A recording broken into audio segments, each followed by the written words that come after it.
Good morning. কেমন আছো সবাই? আশা করছি সবাই ভালো আছো, সুস্থ আছো। আমরাও ভালো আছি আর সুস্থ আছি।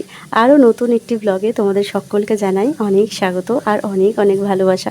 তোমরা যে যেখানে আছো সবাই ভালো থেকো আর সুস্থ থেকো, এটাই কামনা করি। আগে থেকে আজকে শরীরটা একটু ভালো আছে, তাই জন্য সকালবেলা উঠেই সংসারের কাজকর্মে লেগে পড়েছি। তবে এই ঠাকুরের কাজকর্মগুলোকে আমি কাজ বলে মনে করি না, কারণ ভগবানের কাছে আমি কৃতজ্ঞ যে ভগবান আমাকে তার সেবা করার সুযোগ করে দিয়েছেন। আর প্রথমেই বলে দিই, এটা কিন্তু একদিনের ব্লগ নয়, আমি দুদিন ধরেই কিছু কিছু ক্লিপ নিয়ে রেখেছিলাম, তো সেইগুলোকেই জুড়ে জুড়ে বড় করে আর একটা ব্লগ তৈরি করেছি। কারণ কি, ব্লগ আমি প্রত্যেক দিন করতে পারছিলাম না, এডিট করার ক্ষমতাটুকুও আমার ছিল না। এই ব্লগটাই পড়ে আছে আমার দুদিন ধরে, আমি এডিট করতে পারিনি, ভয়েস দিতে পারিনি, মানে ফোনের দিকে তাকাতেই পারছিলাম না, এত পরিমাণে মাথা যন্ত্রণা ছিল, দুর্বল লাগছিল শরীর, কিছুই ভালো লাগছিল না।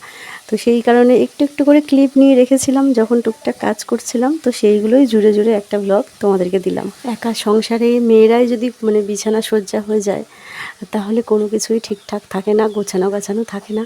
ছেলেরা কাজ করে দিলে কি হবে, সেভাবে তো মেয়েদের মতো আর গুছিয়ে অতটা করতে পারে না। আর আমার নিজের হাতে সংসারের কাজ গুছিয়ে না করলে না একদমই ভালো লাগে না। তবে একা সংসারে তো মাঝে মাঝে সমস্ত কিছু ওলট পালট হয়ে যায়, শরীরটা চলে না, তখন শরীরটা একদম ছেড়ে দেয়। তখন আমিও ছেড়ে দিই সব কিছু, শরীরটাকে রেস্ট দিয়ে তারপর আবার চাঙ্গা হয়ে তোমাদের সামনে ফিরে আসি। তো আজকে অনেক সকাল সকাল ঘুম থেকে উঠেছিলাম, অনেক কাজ পড়েছিল, তো সেই কারণে আর কি। আর এদিকে দেখো, সকালবেলা প্রথমে উঠেই আমি ঠাকুরের বাসনগুলোকে ভালো করে পরিষ্কার করে মেজে আর ধুয়ে এখানে উবুড় করে দিলাম। যবে থেকেই অসুস্থ ছিলাম, অসুস্থ তো আমি 1.5-2 মাস ধরেই ভুগছি, কিন্তু এই কয়েকদিনে এতটাই অসুস্থ হয়ে পড়েছিলাম যে ঠাকুরের জিনিসপত্রগুলো ঠিকঠাক করে পরিষ্কার করতে পারিনি। আর জয় এসে রাত্রেবেলা পুজো দিলে এমনি ধুয়ে পুজো দিয়ে দিত, অতটা পরিষ্কার করে মাজতে পারে না। আমার যেন মনটা অস্থির অস্থির করছিল, কখন সব কিছু পরিষ্কার করে নিজের হাতে পুজো দেবো।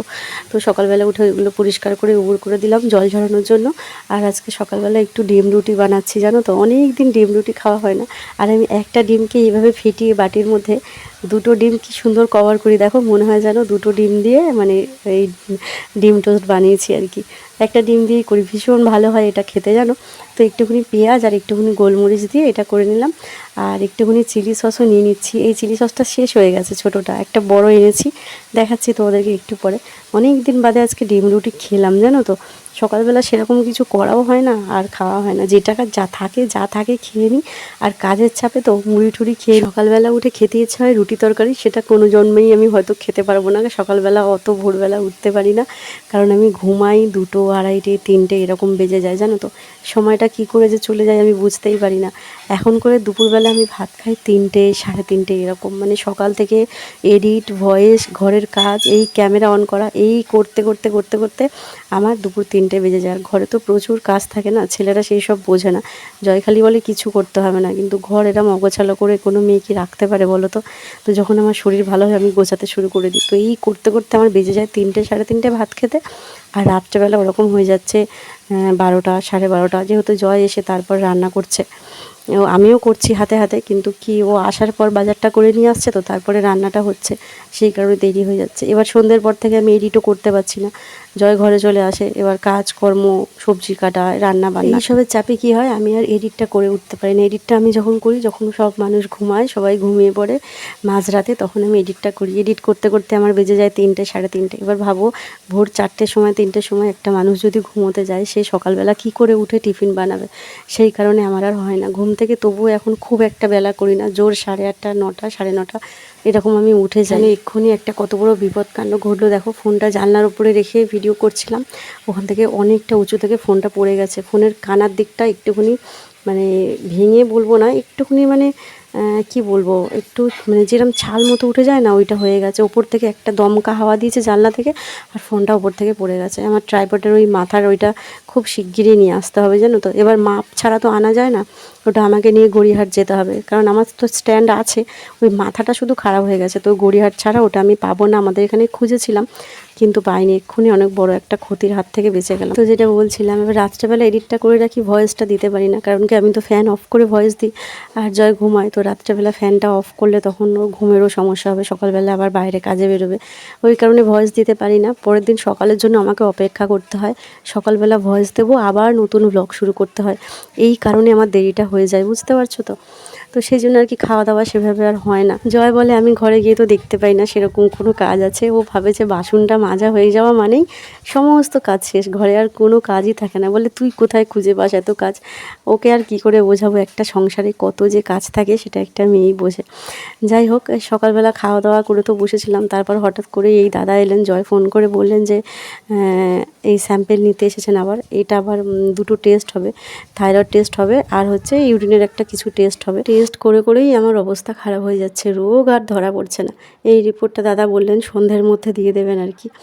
তো আরেকটা মজার ঘটনা কি জানো তো, এই দাদা আগের বারে যেদিন এসেছিলেন সেদিনও ক্যামেরা এখানে তোমরা দেখেছো, ভিডিও হচ্ছিলো, ব্লগে আমি নিয়েছিলাম।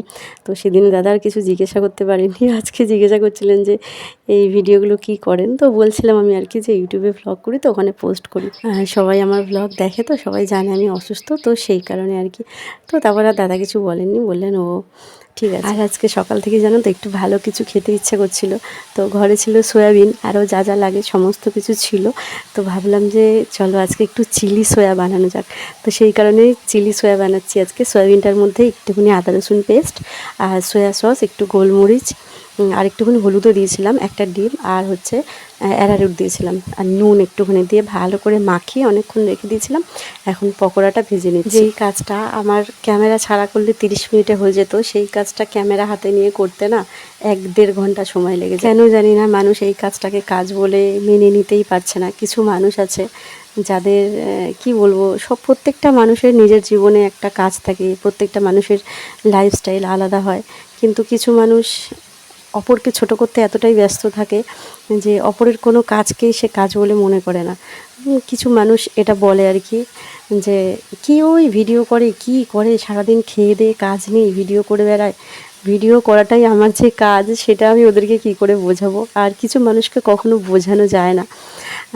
একদিক ভালো যে আমি লোকের লাইফে তাকঝাক না করে কে কী করছে, কে কী না করছে, কে কোথায় যাচ্ছে, কে কী পড়ছে, কে কতটা মোটা হলো, এই সব না দেখে আমি যে নিজের কাজ নিয়ে ব্যস্ত থাকি, নিজে ভ্লগ করি, নিজের লাইফস্টাইল শেয়ার করি। কিছু বছর পর গিয়ে আমি দেখতে পারবো যে আমি কেমন ছিলাম, কিভাবে আমরা দিন কাটিয়েছি, এই সবগুলো দেখতে পারবো। তারপর আমি এখান থেকে রোজগার করি, যেটুকু করি আমি এখান থেকে রোজগার করি। তবে আমার এই বিষয়টা আমাকে নিয়ে খুব ভালো লাগে, জানো তো। এই যে লোকের সমালোচনা না করে নিজের কাজ নিয়ে থাকি, নিজের রোজগারের টাকায় যদি একটা দিন আমি সংসার চালাতে পারি, নিজের হাত খরচা চালাতে পারি, নিজের পছন্দের কিছু জিনিস কিনতে পারি নিজের জন্য, বা নিজের স্বামীকে কিনে দিতে পারি, বা সংসারের জন্য খরচ করতে পারি, এটা আমার কাছে কিন্তু অনেক বড় পাওনা। এখানে দেখো চিলি চিকেনের গ্রেভিটাও তৈরি করে নিয়েছি, আর আকাশে মেঘ করে এসেছে, মনে হচ্ছে বৃষ্টি হবে আজকে।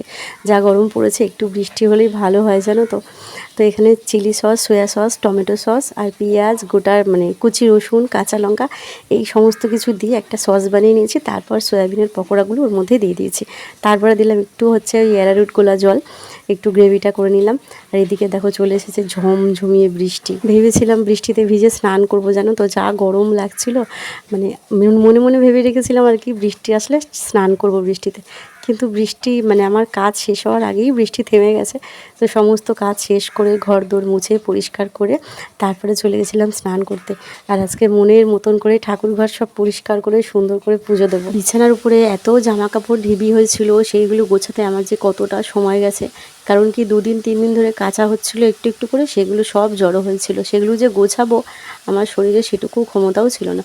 তো আজকে সমস্ত কিছু গুছিয়েছি, ঘরটা বেশ ফাঁকা ফাঁকা লাগছে, জানো তো। মানে গোছানো থাকলে যেরকম লাগে আর কি। জানো তো এই কয়েকদিন আমার একদমই সময় হয়ে উঠছে না। এমনিতে আগেও আমি আমার সংসারের কাজ নিয়ে ব্যস্ত থাকতে বেশি পছন্দ করতাম। আমার ঘর সংসারের কাজ করতে খুব ভালো লাগে, নিজের মতো থাকতে, একা থাকতে। মানুষজনের সাথে মিশতে একদমই ভালো লাগে না, জানো তো। কারণ মানুষজনকে আমি বুঝে গেছি, প্রত্যেকটা মানুষ মুখোশ পরা থাকে। কিন্তু কিছু মানুষ আছে আমার চেনা পরিচিত, মানে লোকের মুখে শুনি তারা আমার ব্যাপারে, আমার সম্বন্ধে সব কিছু জানে। আমি সুস্থ অসুস্থ, আমার কাছে কি উপহার আসে না আসে, মানে আমি শুধু ভেবে বেড়াই যে তাদের সংসারের সমস্ত কাজ বাজ ছেড়ে তারা এত খোঁজ আমার ব্যাপারে কি করে রাখে, আর কী বা পায় আমার ব্যাপারে এত খোঁজ খবর তারা নিয়ে, তারা জেনে কী বা পায়, তাদের লাভটা কি। আমি তো এটাই বুঝি না, যে সারাক্ষণ আমাকে নিয়ে আলোচনা করে আমি কি করছি না করছি, কোথায় যাচ্ছি না যাচ্ছি এই সমস্ত জিনিসপত্র নিয়ে আলোচনা করে তারা যে কি পায় আমি জানি না। আমার মনে হয় যে আমি যখন কারোর ব্যাপারে থাকি না, কে কোথায় যাচ্ছে না যাচ্ছে, কে কিভাবে সংসার করছে, কে কার সাথে সংসার করছে না করছে, আমি যখন এসব ব্যাপারে নাক গলাতে যাই না, আমি নিজেকে নিয়ে এতটাই ব্যস্ত থাকি, তাহলে মানুষজন, কিছু মানুষজন, সবাই না, আমি ওয়াইটি কারোর কথাই বলছি না, কিছু মানুষ আছে মানে ওয়াইটির বাইরে আর কি তারা, তো সেই মানুষগুলো এত পরিমাণে আমাকে নিয়ে আলোচনা, এত কথাবার্তা, কানাঘুষো আসে, জানো তো, কানে আসে কথাগুলো। তো ভাবি শুধু যে তারা কী পায়, তাদের জীবনে কি মানে কোনো কাজ নেই যে আমাকে নিয়ে আলোচনা করা ছাড়া আর কোনোই কাজ নেই তাদের, আমি কি করছি না করছি এই সমস্ত দেখে তাদের যে কী লাভটা হয় একমাত্র ভগবানই জানেন। যাই হোক, আমি এই কথাটা জানি যে নিজের লাইফে কখনো খুশি থাকে না, সে অন্যের লাইফে তাকঝাক করে, জানো তো, খোঁজ খবর রাখে আর কি, যে কী করছে, ও কী করছে, এই সব নিয়ে আলোচনা করে আর কি। কিন্তু যে নিজের লাইফে খুশি, সে নিজেকে নিয়েই ব্যস্ত থাকে, নিজে কী করবে, সকালবেলা উঠে কী খাবে, কী রান্না করবে, কী কাজ করবে, কিভাবে কী গোছাবে, এই সমস্ত আর কি। নিজেকে নিয়েও অনেক কিছু ভাবার থাকে, সারাটা দিনে একটা সময় থাকে সেটা নিজেকে প্যাম্পার করার সময়। যাই হোক, এই ব্যাপারটা আমার বেশ ভালোই লাগে মাঝে মধ্যে, যে মানুষ নিজেকে নিয়ে ভাবা ছেড়ে আমাকে নিয়ে ভাবছে, আমাকে নিয়ে আলোচনা করছে, এটা কিন্তু অনেক বড় ব্যাপার। ওদের সমালোচনার মাঝখানে আমার নাম থাকছে, আমাকে নিয়েই ওদের দিন কাটছে, এটা ভাবতেও বেশ ভালো লাগে। দিন শেষে ভগবানকে এটাই বলি, ভগবান সবাইকে ভালো রেখো, সে আমার খারাপ চাক বা ভালো চাক, যাই হোক সবাইকে তুমি ভালো রেখো, আর আমি যেন আমাকে নিয়ে ভালো থাকতে পারি, এই আশীর্বাদটা আমাকে করো, আর তুমি নিজেও ভালো থেকো। মন ভরে পুজো করেছি আজকে, আর এই দেখো তারপরে খেতে বসে গেছি চিলি সোয়া। আর আজকে রাতের একটু ভাত ছিল, জানো তো, ভাতটা কেমন একটু জল জল মতো হয়ে যাচ্ছিলো, তো সকাল সকাল আমি ভাতটাকে একটু আলু, পেঁয়াজ এইসব দিয়ে আর কি একটু ভাজা ভাজা করে নিয়েছি। দেখতে মনে হচ্ছিলো পুরো বাসন্তী পোলাওয়ের মতো, তাই না? খেতে ভীষণ ভালো হয়েছিল, জানো, জয়ের জন্য একটু রেখে দিয়েছি, আর তরকারি জয়ের জন্য রেখে দিয়েছি, অনেকটাই থেকে গেছে। আর এইদিকে দেখো কেতুকে দিদি কি কাণ্ড করেছেন, সকালবেলা ওনার সাথে অনেকক্ষণ কথা হচ্ছিল আজকে, তো কথা বলতে বলতেই উনি বলছেন তুমি কিচ্ছু বলবে না, চুপ থাকো, আমি যেটা বলছি চুপচাপ শোনো, কিছু পার্সেল পাঠিয়েছি, কিছু জিনিসপত্র পাঠিয়েছি, সেগুলো পেলে আমাকে জানাবে। এতগুলো কথা উনি একা একাই বলে গেলেন, আমাকে কিছুই বলতে দিলেন না। বললো তোমার শরীর খারাপ, তুমি এখন এটা খাবে, যা যা পাঠাচ্ছি, আম পাঠিয়েছি, তরমুজ পাঠিয়েছি, দেখো দিদি এগুলো পাঠিয়েছে, তরমুজ, আম, ডালিয়া, দুটো চকলেট কেক, আর এদিকে হচ্ছে বোমান্স হরলিক্স, এইগুলো সমস্ত কিছু পাঠিয়েছেন। আমি বারণ করলে উনি একদমই আমার কথা শুনবেন না। আমি দিদিকে বলছিলাম তুমি আমার জীবনে ভগবানের মতো এসেছো, কিন্তু তোমার এই ঋণ আমি কখনোই শোধ করতে পারবো না।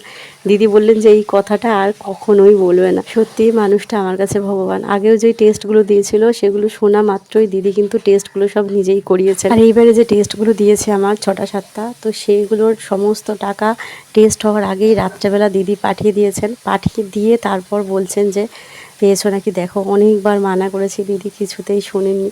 তো এই কথাটা কিন্তু দিদি আমাকে বলতে বলেননি যেই কথাগুলো, কিন্তু আমি নিজে থেকেই বলছি, কারণ কি একজন ভালো মানুষ যে আমার জীবনে ভগবানের মতো হয়ে এসে দাঁড়িয়েছেন আমার পাশে, সেই মানুষটার এই কথাগুলো আমি যদি লুকিয়ে রাখি, ভগবান আমাকে ক্ষমা করবেন না। তো সেই জন্যই তোমাদের সাথে শেয়ার করলাম। এই পৃথিবীতে যেরকম খারাপ মানুষ আছে, সেরকম ভালো মানুষও আছে, এটাই হচ্ছে তার প্রমাণ। এই কথাটা আমি না বললে নাও বলতে পারতাম, কিন্তু আমি সত্যি বলার সৎসাহস রাখি, আর যেটা সত্যি সেটা সত্যি। আমি যে কোনো অবস্থাতেই সত্যি কথাই বলে যাব। যে সত্যিটা নিতে পারে না, সেটা তার সমস্যা, সে হয়তো মিথ্যে বলে অভ্যস্ত, সে সেই কারণে সত্যিটা নিতে পারে না। যাই হোক, আজকের এই ছোট্ট ব্লগটা তোমাদের কেমন লাগলো কমেন্টে জানিও। রাত্রেবেলা জয় আজকে আম এনেছিল, জানো তো, আজকে আমার আম আর মিষ্টি দই দিয়ে ভাত খেতে খুব ইচ্ছে করছিল। আজ তবে আসি, দেখা হবে নতুন একটা ব্লগে, টাটা।